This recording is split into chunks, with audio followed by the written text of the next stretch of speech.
Assalamu alaikum wa rahmatullahi wa barakatuh. Alhamdulillah alladhi khalaqa al-mauta wal hayata liyabluwakum ayyukum ahsanu amala. Wassalatu wassalamu ala sayyidina Muhammadi sallallahu alayhi wa sallam wa ala alihi wa ashabi ajma'in wa ba'd.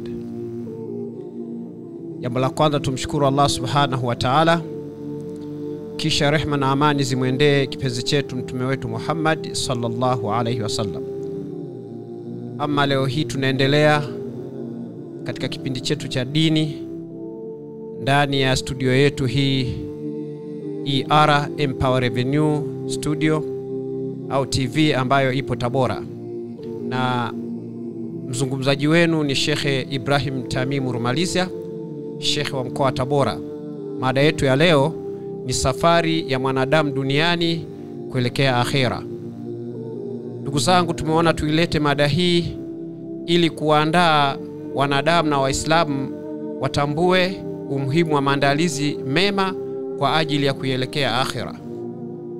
Katika jambo hili limekuwa mughafala, watu wengi wameghafilika, wamejisahau kwamba utaishi duniani, lakini hatima yake Mwenyezi Mungu Subhanahu wa Ta'ala atakuondosha katika ulimwengu huu na utakwenda kuishi katika ulimwengu mwingine.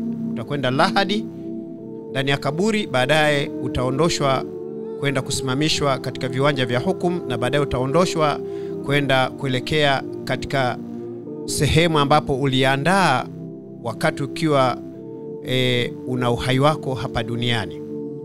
Mwenyezi Mungu Subhanahu wa Ta'ala amemhitaji hasa mwanadamu Muislamu aelekee katika maandalizi ya kujiandaa na safari hii ambayo adhim, safari ya kifo. Ukisoma katika Qur'ani, Allah Subhanahu wa Ta'ala anasema baada a'udhu billahi minash shaitani rrajim, ya ayyuhalladhina amanu ittaqullaha haqqa tuqatihi wa la tamutunna illa wa antum muslimun. Sema Allah Subhanahu wa Ta'ala, enyi mlioamini mwogopeni Mwenyezi Mungu tena haki, ukweli wa kumogopa, wala tamutunna, na msife hovyo isipokuwa wa antum muslimun, kufeni hali ya kuwa mmesalimika, mnapata njia nzuri ya kukupeleka mahali pazuri peponi. Ukiangalia aya hii ni maandalizi Mwenyezi Mungu anamuomba mwanadamu atambue kabisa kwamba katika maisha yake basi atambue kwamba ipo siku atakufa, lakini hiyo siku awe na maandalizi nayo, kwa sababu katika jambo la kufa ni wajibu na ni lazima, hakuna atakayesalimika. Sasa kama ndo hivyo, lazima uwe na majibu mazuri ambayo utakapokutana na Mwenyezi Mungu siku hiyo ya mwisho, basi uwe na majibu mazuri ambayo yatakunusuru na kukuokoa usiende kuangamia na ukaingia katika adhabu yake Allah Subhanahu wa Ta'ala. Ndio maana amesema itaqullah, muogope Mwenyezi Mungu, haqqa tuqatihi, tena haki, ukweli wa kumogopa, wala tamutunna illa wa antum muslimun, na usife hovyo hovyo isipokuwa Mwenyezi Mungu anataka ufe akukute ukiwa umesalimika, yani ukiwa Muislamu barabara. Ndugu zangu, kama ndo hivyo, tunahitajika sana kujiandaa na safari hii ambayo ni nzito, safari ya kutoka duniani kuelekea akhira. Na katika aya nyingine ukisoma katika surat Hashr kule, Allah Subhanahu wa Ta'ala anasema baada a'udhu billahi minash shaitani rrajim, ya ayyuhalladhina amanu ittaqullaha waltanzuru nafsi ma qaddamat lighadi. Sema muogope Mwenyezi Mungu, ewe mlioamini muogope Mwenyezi Mungu, au enyi mlioamini muogopeni Mwenyezi Mungu. Bwana, waltanzuru nafsi ma qaddamat lighad, na mkague nafsi zenu, ziangalieni nafsi zenu ma qaddamat lighad, mejitangulizia nini kwa ajili ya safari hiyo ya kesho. Safari ya kesho ndo siku, safari ya kifo hiyo. Kwa hali hiyo lazima tujiandae na maandalizi ya kujua kwamba mimi pamoja naishi duniani, lakini nitakufa. Nitakapokufa nitakuwa na kitu gani cha kwenda nacho mbele ya Allah Subhanahu wa Ta'ala. Tena asema itaqullah innallaha khabiru bima ta'malun, mwogopeni Mwenyezi Mungu kwa sababu yeye anayajua mnayotenda. Kwa hiyo Mwenyezi Mungu hatumfichi kitu katika matendo yetu, hatumfichi kitu chochote, na inapofikia wakati wa kufa basi lazima utakufa na haujamficha chochote. Unapofanya jambo lolote Mwenyezi Mungu Subhanahu wa Ta'ala analiona na anakujua na anatambua dhamira yako.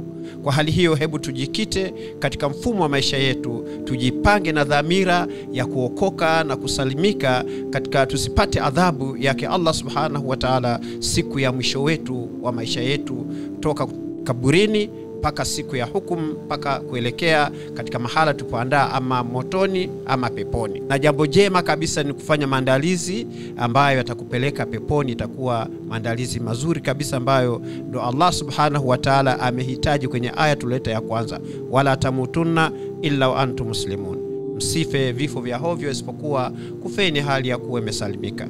Ndugu zangu, katika majambo haya ni majambo muhimu sana, na kuombeni sana ndugu zangu, tujipange katika mapambo mazuri, tujipange katika hali ya kumpendezesha Mwenyezi Mungu. Pale anapohitaji tuwepo basi atukute.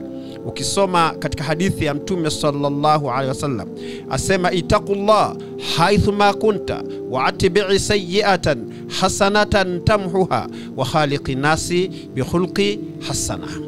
Mtume sallallahu alaihi wasallam anasema, itaqullah, muogopeni Mwenyezi Mungu au muogope Mwenyezi Mungu haithu ma kunta, popote utakapokuwa. Ina maana ukiwa sokoni muogope Mwenyezi Mungu, ukiwa katika kazi zako muogope Mwenyezi Mungu, hata unapokwenda kulala muogope Mwenyezi Mungu. Anasema haithu ma kunta, popote utakapokuwa. Itaqullah haithu ma kunta, muogope Mwenyezi Mungu popote uwepo. Wa atbi'i sayyi'atan hasanatan tamhuha, na ukitenda jambo baya basi fanya haraka upate jema ili hili ovu ili bali iweze kufutika. Ukifanya hivyo utakuwa unaitafuta radhi yake Allah subhanahu wa ta'ala, na safari yako hii ambayo safari ya lazima, kwa sababu kifo ni safari ya lazima ndugu zangu.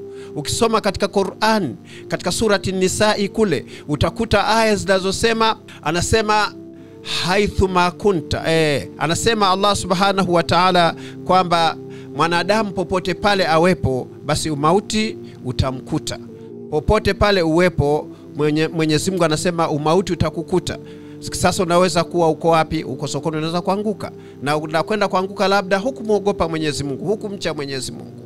Yawezekana kuna mtu unaweza kuondoka ukatoka roho umelewa, bana, wala tadir nafsi ay ardhi tamut, wala hawezi kujua nafsi itakwenda kuangukia wapi, utakwenda kufia wapi. Na wakati hili ni jambo la lazima la wajibu ambalo Mwenyezi Mungu Subhanahu wa Ta'ala ameliweka kwamba lazima kila kilichoumbwa.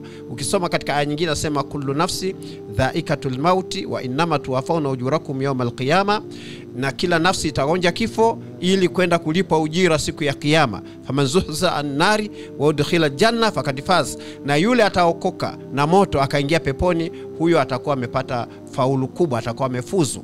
Kwa hali hiyo ndugu zangu, hebu tuwe na maisha yale ya kumwelekea Mwenyezi Mungu na kuogopa siku hiyo ya mwisho wako. Uiogope sana siku ya mwisho, kwa sababu siku hii ya mwisho ni ngumu. Anakujia malaika Israeli katika majumbile yenye kutisha. Anakujia malaika Israeli katika majumbile ambayo hujapata kukutana nayo. Ima kama ulikuwa mwema, Israeli anakuja kwa wema, kwa upole, kuja kuichukua roho yako, kuitoa hali ya kuwa imepepewa na kuombewa na mitume na kuombewa na malaika. Ya ayyatuha nafsil mutma'inna irji'i ila rabbiki radhiyatan mardhiya fadkhuli fi ibadi wadkhuli jannati.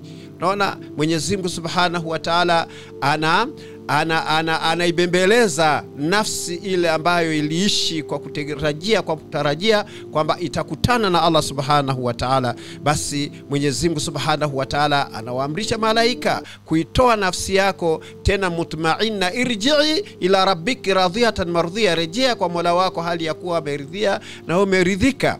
Bwana, idkhul fi janna, na uingie peponi.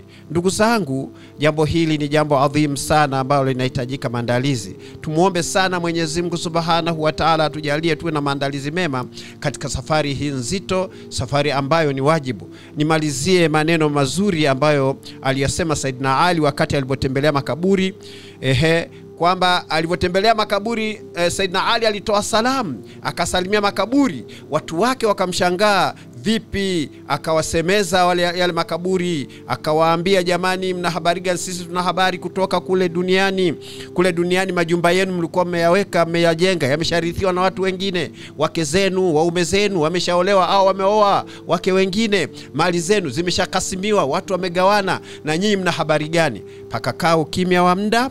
Baada ukimya kupita muda kidogo, basi Saidna Ali wakamgeukia watu wake wakamuuliza, vipi unasemesha watu walishakufa wako makaburini, tutasikia? Basi asema Saidna Ali, hawa wamesema lao kama mngesikia, wamesema maneno haya kwamba anasema tazawadu, wamesema maneno haya, ndugu zanguni, tazawadu, fanyeni zawadi, inna khairu zadi taqwa, zawadi bora ambayo huku makaburini zawadi ya kuja nayo ni ucha Mungu tu. Kwa kama ndo hivyo, basi tujipange kuwa wacha Mungu, tufanye majambo ya Allah subhanahu wa ta'ala, ataridhika na ataturidhia ili tuweze kuipata pepo yake. Na muomba Mwenyezi Mungu subhanahu wa ta'ala tupate tambihi kwa maneno haya mafupi ili tuweze kuyazingatia, na tutaendelea na kisa hiki cha safari ya kutoka duniani kuelekea akhera katika kipindi kingine kitachokuja.